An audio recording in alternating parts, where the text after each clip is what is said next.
दोस्तों मैं अमित कुमार सिंह आपका अमित सिविल सर्विसेज एकेडमी में बहुत बहुत स्वागत करता हूं। दोस्तों मेरे चैनल पर आप डेली बिहार करंट अफेयर्स देखते हैं जिसमें मैं 6 अखबारों का निचोड़ शामिल करता हूं और साथ ही साथ दोस्तों आपके लिए राष्ट्रीय तथा अंतर्राष्ट्रीय खबरों को भी शामिल करता हूं। तो दोस्तों देर ना करिए, हमारे चैनल से जरूर जुड़िए, चैनल को सब्सक्राइब करिए, दोस्तों में शेयर करिए और डेली का पीडीएफ भी आप हमारे Amit civil services Telegram channel से जाकर प्राप्त कर सकते हैं। तो दोस्तों बहुत ही इंपॉर्टेंट वीडियो सेशन आपको डेली मिलता है। आप मेरे यहाँ मंथली ईयरली आप करंट अफेयर्स भी डाउनलोड कर सकते हैं दोस्तों बिहार का, और राष्ट्रीय और अंतर्राष्ट्रीय खबर तो डेली आपको मिलता ही रहेगा। तो चलते आज के पहले क्वेश्चन की तरफ। बिहार के विश्वविद्यालयों में दाखिले से लेकर परीक्षा तक की जानकारी के लिए कौन सा एकीकृत पोर्टल लागू करने की घोषणा हुई है? देखिए दोस्तों, आप जानते हैं कि बिहार के जो विश्वविद्यालय वो लेट लतीफी के शिकार है। 4 वर्ष की आपकी जो स्नातक की डिग्री है उसको लगने में 6 साल लग जाते हैं। तो बिहार के जो विश्वविद्यालय हैं उनकी स्थिति दयनीय है। उसमें सुधार के लिए जो राज्यपाल विश्वनाथ आर्लेकर है वो हमेशा तन्मय है। केंद्र सरकार भी इस पे काम कर रही है, बिहार सरकार भी लगी हुई है। तो इसी को देखते हुए दोस्तों केंद्र सरकार की एक जो पोर्टल केंद्र सरकार ने बनाया था जिसका नाम है समर्थ पोर्टल, इस पोर्टल के माध्यम से दोस्तों होगा क्या, त्वरित जानकारी देगा। एक बच्चे का अगर डाटा सुरक्षित रखना है तो उसके विश्वविद्यालय में उसका जब से नामांकन होगा और जब तक वो लास्ट परीक्षा देगा उसकी सारी जानकारी इस पोर्टल के माध्यम से मिल जाएगी। तो दोस्तों बिहार के विश्वविद्यालयों में दाखिले से लेकर परीक्षा तक की जानकारी के लिए एकीकृत पोर्टल जो है वो समर्थ पोर्टल के माध्यम से मिलेगी। राज्य के विश्वविद्यालयों में शैक्षणिक, प्रशासनिक और अकादमिक गतिविधियों पर शिक्षा विभाग के पोर्टल से अब सीधी नजर रखी जाएगी। अब राज्य के विश्वविद्यालय समर्थ पोर्टल का उपयोग करेंगे। इसमें विश्वविद्यालयों से जुड़ी तमाम सूचनाएं अपडेट रहेगी। इस पोर्टल के जरिए परीक्षाओं के आंकड़े भी सुरक्षित रख सकेंगे। शिक्षा विभाग की ओर से यह कदम उठाया गया है। इसके लिए विभाग ने शिक्षा मंत्रालय से एमओयू किया है। शिक्षा विभाग के समर्थ पोर्टल पर सभी विश्वविद्यालयों के छात्र छात्राओं का डाटा अपलोड कर उसे सुरक्षित रखा जाएगा। यहां तक कि विद्यार्थियों का नामांकन, पंजीकरण, परीक्षा फल संबंधी सारी सूचना पोर्टल पर अपलोड होगी। विश्वविद्यालय के अकादमिक कार्य और वित्तीय प्रबंधन की भी अपडेट सूचनाएं उपलब्ध कराई जाएगी।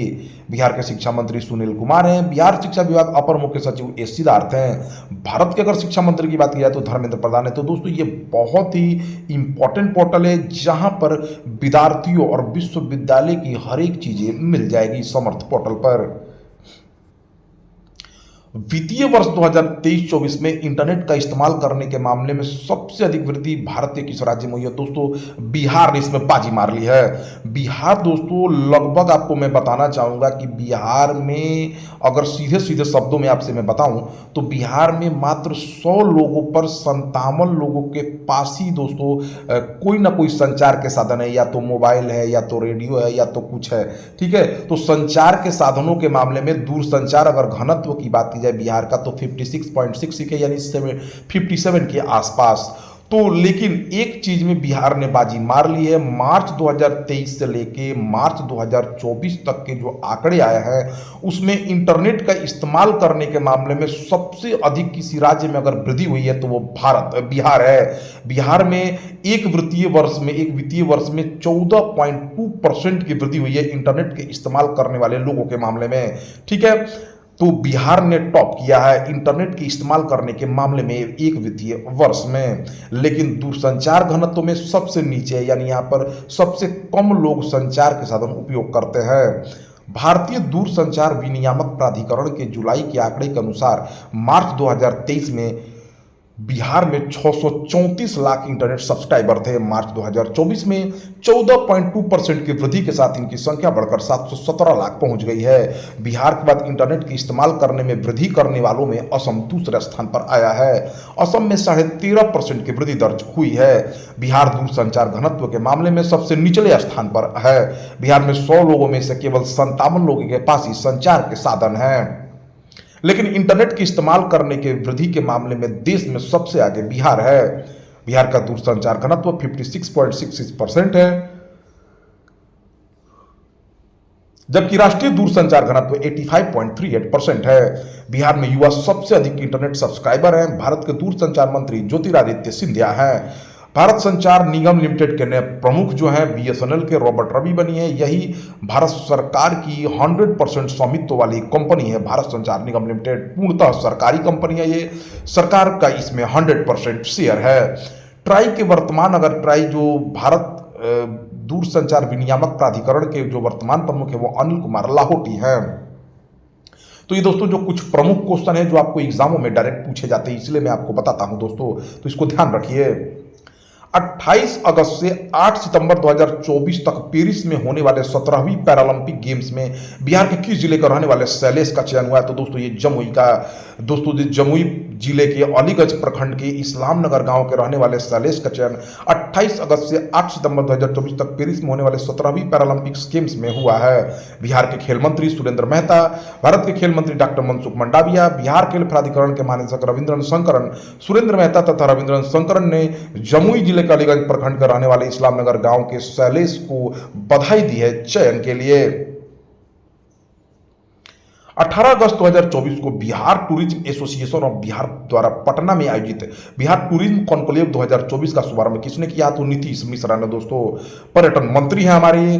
टूरिज्म एसोसिएशन ऑफ बिहार ने बिहार टूरिज्म कॉन्क्लेव 2024 का आयोजन किया। दोस्तों देखिए, बिहार में टूरिज्म की संभावनाएं बहुत बढ़ रही है। 2023 के अंत तक बिहार में लगभग 9 करोड़ लोग जो है यहाँ पर आए हैं दोस्तों, यहाँ पर पूरा घूमे हैं। Bihar tourism association of Bihar ने बिहार टूरिज्म कॉन्क्लेव 2024 का आयोजन किया।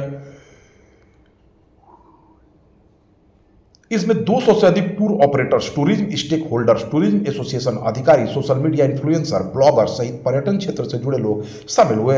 कॉन्क्लेव का शुभारंभ पर्यटन मंत्री नीतीश मिश्रा, बिहार पर्यटन विभाग के assistant director Kesari Kumar, tourism association of Bihar के अध्यक्ष एस के सिंह, सचिव प्रकाश चंद्र, सचिन शर्मा, अभिषेक तिवारी, ज्ञानेन्द्र सिंह, कौलेश कुमार व विष्णु पांडे ने किया। मीडिया को संबोधित करते हुए पर्यटन मंत्री नीतीश मिश्रा ने कहा कि यह पहल बिहार में पर्यटन को विकसित करने के लिए सकारात्मक साबित होगी।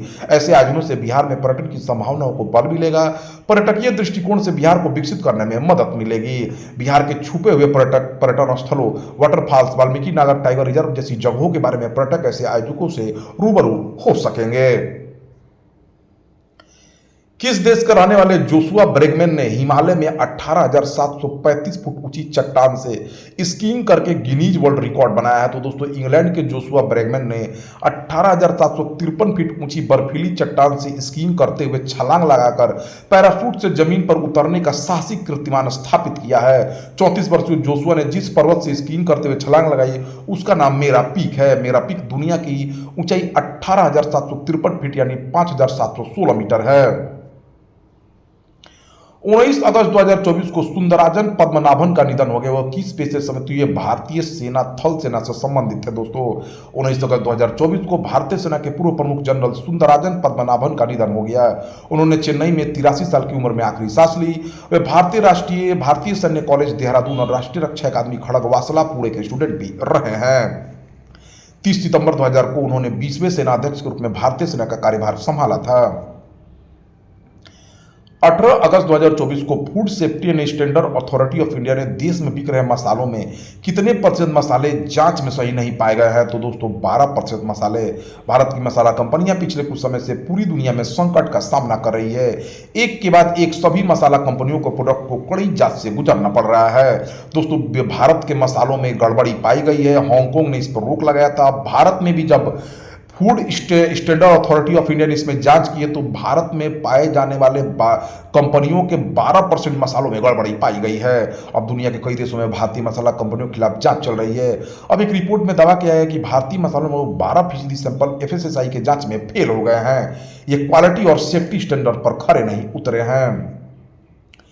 किस देश के क्रिकेट बोर्ड के निदेशक जलाल यूनुस ने इस्तीफा दे दिया है? तो बांग्लादेश के दोस्तों।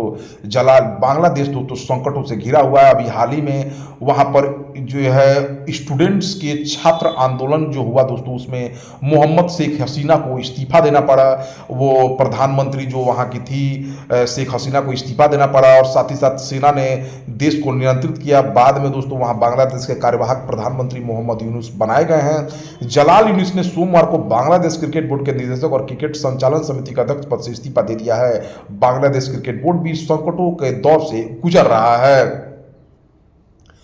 अफ्रीका के बाहर स्वीडन और पाकिस्तान के बाद किस देश में मंकी पॉक्स, दोस्तों गलत से मोनी पॉक्स लिख दिया गया है, मंकी पॉक्स का पहला केस मिला तो दोस्तों फिलीपींस में 19 अगस्त 2024 को फिलीपींस में मंकी पॉक्स का पहला केस मिला है। अफ्रीका के बाहर स्वीडन और पाकिस्तान के बाद तीसरा देश है जहां मंकी पॉक्स का केस सामने आया है। फिलीपींस के स्वास्थ्य विभाग ने बताया कि मरीज अपने देश से कहीं बाहर नहीं गया था। मरीज में कौन सा वेरिएंट मिला इसका पता नहीं चल पाया। इससे पहले पाकिस्तान में 16 अगस्त को मंकी पॉक्स के 3 केस मिले थे। स्वीडन में 15 अगस्त को मंकी पॉक्स का मामला सामने आया था। विश्व स्वास्थ्य संगठन ने 14 अगस्त को मंकी पॉक्स को ग्लोबल पब्लिक हेल्थ इमरजेंसी घोषित किया है। यह 2 साल में दूसरी बार है जब इस बीमारी को हेल्थ इमरजेंसी बताया गया है।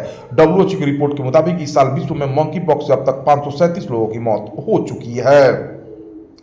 किसे हाल ही में देश का अगला गृह सचिव नियुक्त किया गया है तो गोविंद मोहन को। कैबिनेट के नियुक्ति समिति ने संस्कृति मंत्रालय के सचिव गोविंद मोहन को तत्काल प्रभाव से गृह मंत्रालय में विशेष कर्तव्य अधिकारी के रूप में नियुक्ति को मंजूरी दे दी है। गोविंद मोहन 22 अगस्त 2024 को अपना कार्यकाल पूरा होने पर अजय कुमार भल्ला के स्थान पर गृह मंत्रालय के गृह सचिव का पदभार संभालेंगे। तो दोस्तों यह रहा 20 अगस्त 2024 का सभी इंपॉर्टेंट बिहार करंट अफेयर्स, राष्ट्रीय तथा अंतरराष्ट्रीय घटनाओं के साथ। ऐसे ही वीडियो प्राप्त करने के लिए आप हमारे चैनल से जरूर जुड़े। Thank you for watching my video.